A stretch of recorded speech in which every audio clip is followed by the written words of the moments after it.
ครับทักทายสบายดีพ่อแม่พี่น้องเนาะยินดีต้อนรับเข้าสู่ซองเบาคอนชนบทคือเก่าพี่น้องหลังจากที่ว่าฝนตกแล้วเบาคอนสิพาพ่อแม่พี่น้องไปเบิ้งเบาซอนเพิ่นใส่โตงเนาะพี่น้องเนาะเพราะว่าฝนตกน้ำลายเนาะเบาซอนเพิ่นเลี้ยงควายแต่ว่าเพิ่นก็ใส่โตงไปเลยพี่น้องและเบาคอนสิไปถ่ายให้พ่อแม่พี่น้องรับชมกันพี่น้องนี่เบาซอนใส่โตงอยู่ห้องนี่เนาะห้องน้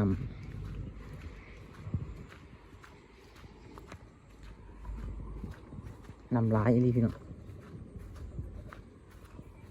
ตกกินนิ้วปวดแห้งเลย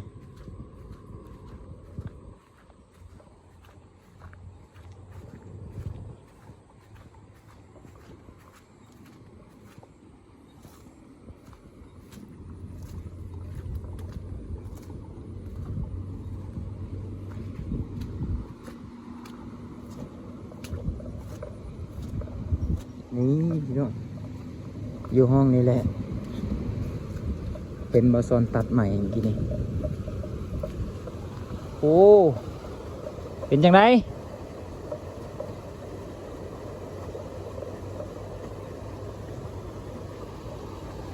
โอเคแล้วบ่โอ้คักน้ำลายพี่น้องเอ้ยโอ้น้ำลายขนาดเลยนั่นไม่ปักนั่นไม่แลบนั่นเห็นป่ะน่ะเห็นเลย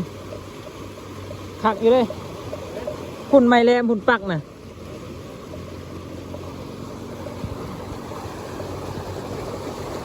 โอ้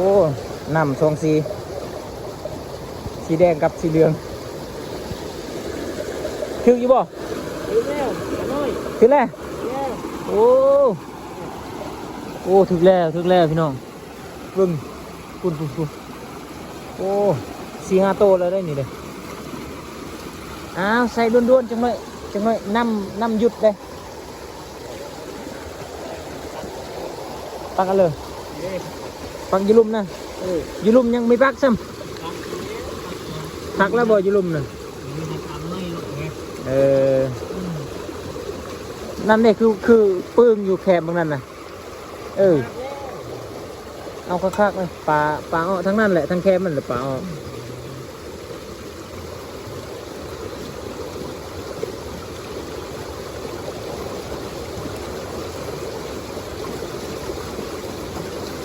คือมีเซอร์ตอนนำอันตอนฝนตกแห้งเมื่อกี้ต้องถ่ายมา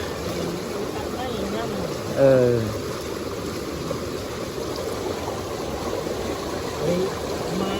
เอาต้นผลิตคนนำมาถ่ายมือเอากระหือนี่บ่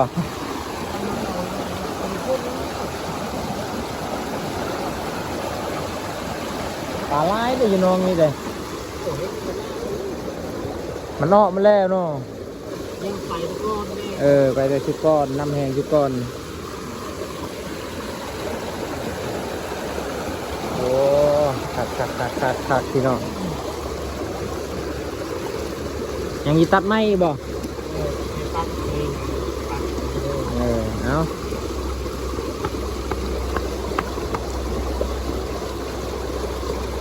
ปลาดุกลงได้ปลาดุกได้ฝนตกเลยนี่ได้ฮะเอาน้องนี่ก็ได้แหละปลาดุกโอ้น้องใหญ่ๆนี่เป็นยังสิบ่ได้ปลาดุกดึงน้องโอ้มันลุมาเลยพี่น้องแต่มันเป็นทางนี่เนาะเขาใส่ทอน้อยๆน้ำมันแห้งโคตรเลยปิ้วไป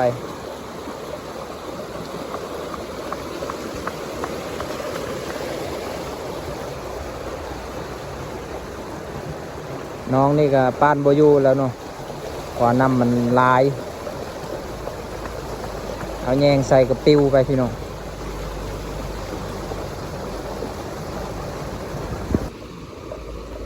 พี่น้องตอนนี้เบาซอนกำลัง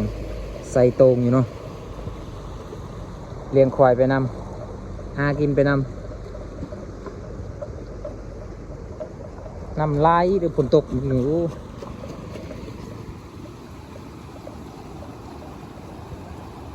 หากระใส่แต่ว่าทึกแล้ว4-5 โตปลาน้อยเนาะ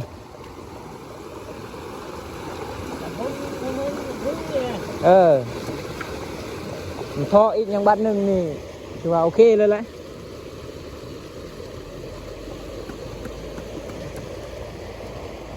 ฝนตกชุดก้อนนี่เขาเช้าในเชือโต้งมันปิ้วเลยเขานี่นี่เนี่ยเจอเขามัดเองเขามัดตูงเขาน้ำแหงน้ำแหงเลยปิ้วเลย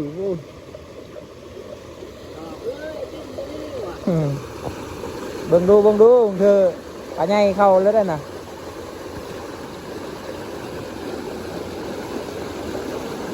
โอ้หลายโตแล้วได้อ้าวอิ่มเลยได้ไปเห็ดให้มันละเอียดได้อยู่ลุ่มเลย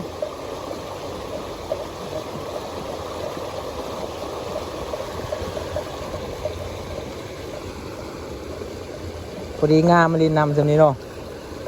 พอดีคักอลินนำจำนี้ให้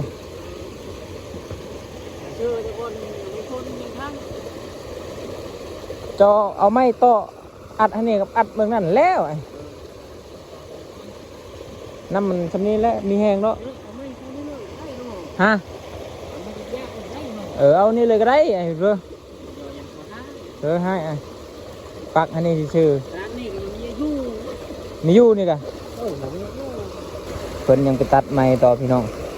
เพราะว่าไม้จะคำตัวนี้เนาะยันบ่อยู่ยันน้ำแห้งพี่น้องถัดมาพ้นยังตกอีกนี่คือว่าแห้งกว่านี้อีกน้ำ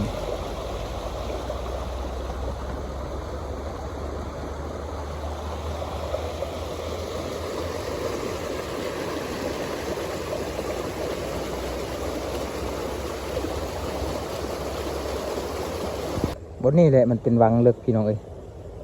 ป่ามันลงจะน้องมันมาอยู่ที่นี่หมดแหละบางคนซ่อนมือนั่นได้ปลานิลตัวนึงประมาณโลปลายนี่แหละใหญ่ดีพี่น้องอยู่วังนี่ชิมีเป็นวังพี่น้อง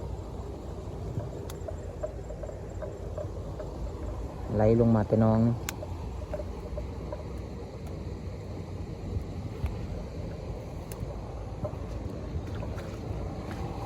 เดี๋ยวนี้น่าจะลงบ่ได้แล้วแหละ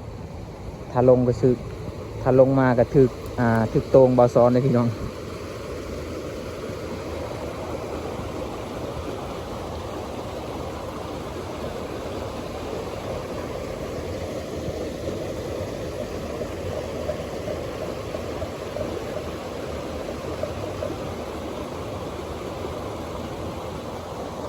ปลาใหญ่คือบลงปลาใหญ่นะตอนนี้บอซอนมาแล้วพี่น้องมาจะตัดไม้เนาะตัดไม้บงพี่น้องเยอะๆเริ่มไม้ตัวนั้นตั้งเช่นไหนยังปื้งอยู่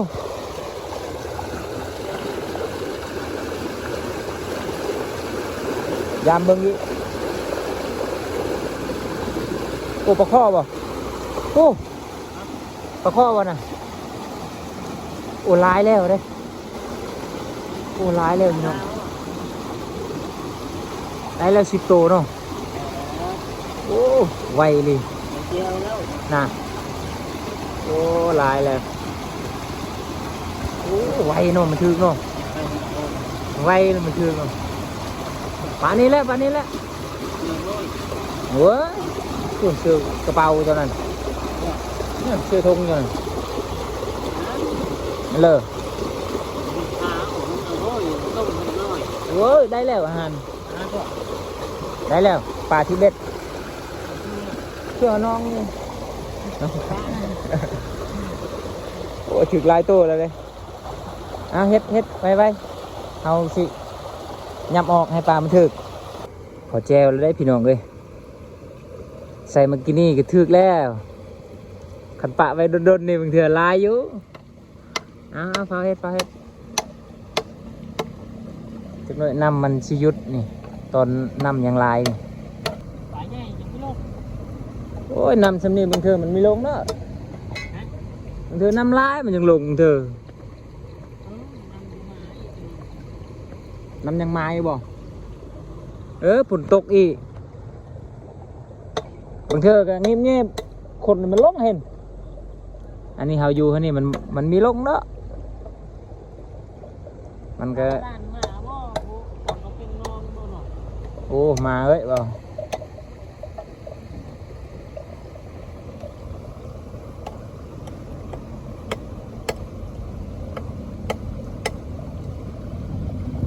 เอาพี่น้องตัวนี้บ่าวสอนกำลังจิกตีนโต้งเนาะบ่ให้มันอันนั้นบ่ให้มันปองหน่อยหนึงเนาะคันปองกับปลาออกพี่น้องเอ้ยบ่ให้ผาดจากโตเลยเนาะ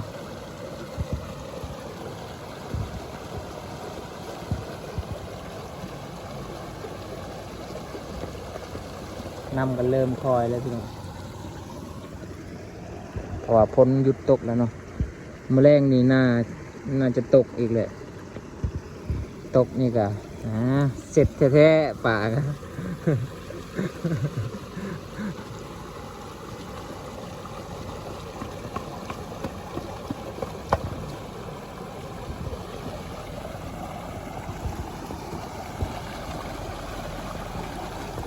ใส่เฮ็ดเรียบร้อยนี่ก็เพิ่นก็สิยามเอาปลาพี่น้องเพราะว่าถึกแล้วเนาะประมาณ 6-7 โตนี่แหละหรือว่า10 โตนี่แหละพี่น้องเพิ่นเฮ็ดสำเร็จก็เพิ่นก็สิยามพอได้แจวพี่น้อง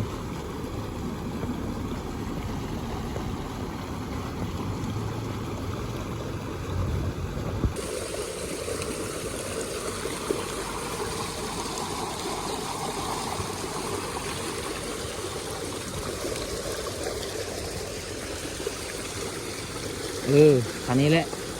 คันนี้พอคันนี้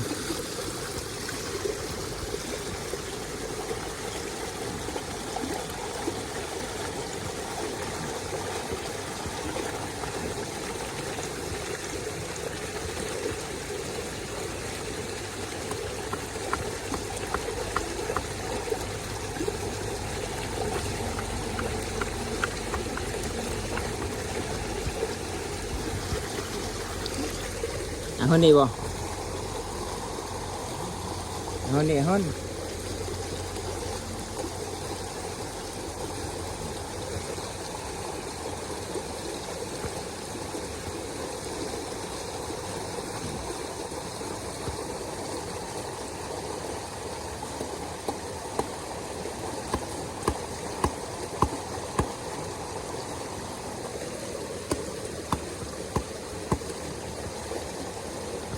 แข็งบ่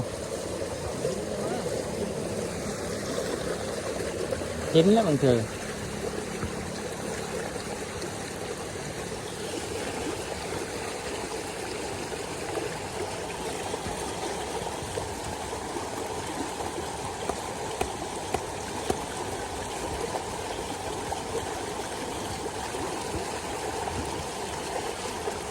เดียว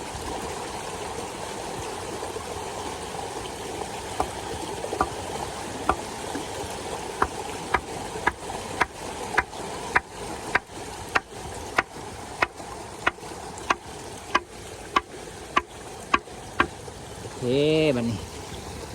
ดีงามเลยเห็นบอก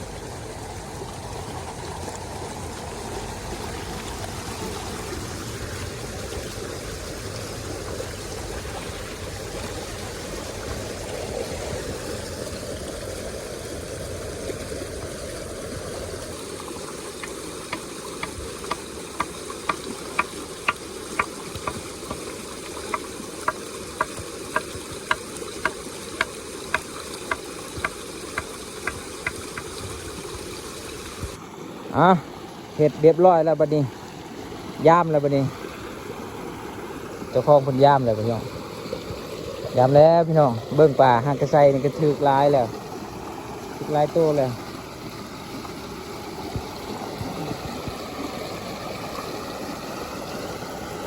กลางเว้นนี่ถึกปลาน้อยพี่น้องตอนกลางคืนแล้วปลาใหญ่มักไหลลงทางพึ่งใส่ถุงย่างโอ้2 โต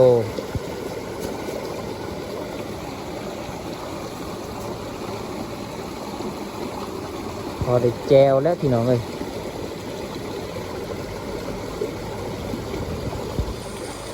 เอาบอกมา ไอ้เชื่อทงนี่หมดนี่ หอยเลย หอยน้อยนะ หอยจุ๊บ น้อยเบานะเห็นยัง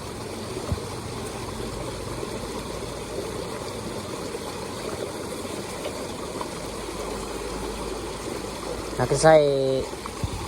บ่ฮอดชั่วโมงหนึงใช่ไหมนี่คือเกลือปลาบ้าง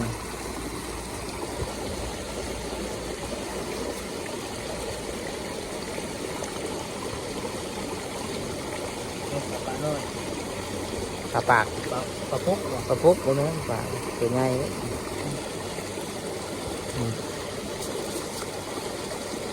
โอ้ปลาจาดน้อง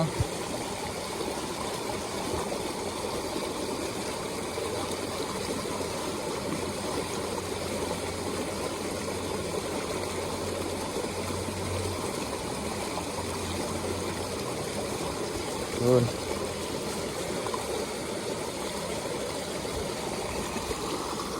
ได้เรื่องพี่น้อง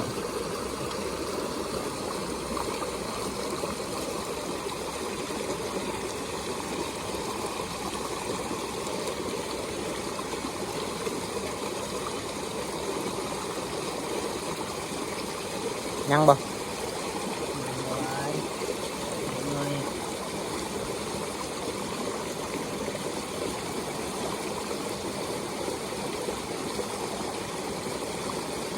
ตอนแรกก็ได้มายามอีกเนาะ ตรงนี้แล้วเอาหัวเอาความหมูยาว เอาเลยควายไปมาเลย เล่มึงก็ไม่มีปลาดุกกระเทย ปลาดุกบ่ลูกปลาดุกนะเอาขักได้ปักมือเลย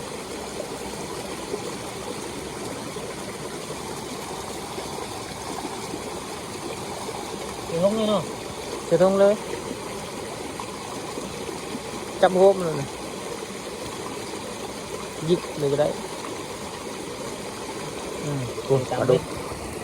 ปลาดุกพี่น้อง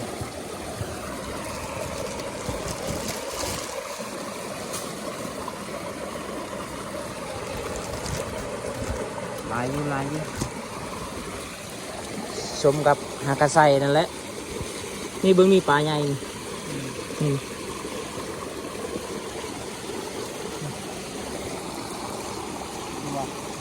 นี่นี่ลุงลุง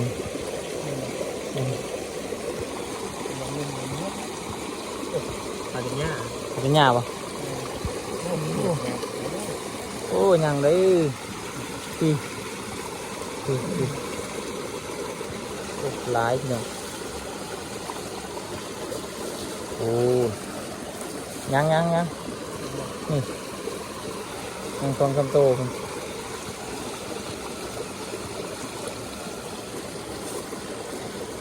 โอ้ได้หลายพี่น้องยังอีก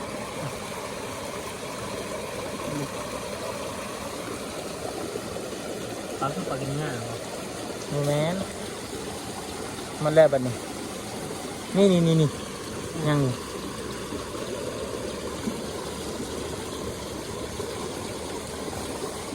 แน่นี่เป็นบ่หากระไซได้นี่เลยถ้าปะไว้แหนดนนี่คือสิเต็มแล้วทุกอย่างนี่อ่ะมันอยู่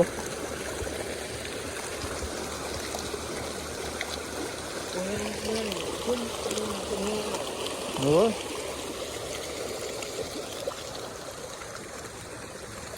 ครับพี่น้องเบิ่งป่ามันบอลมันจะลงแล้วนี่จังหน่อยมันก็ลงแล้วจังหน่อยนี่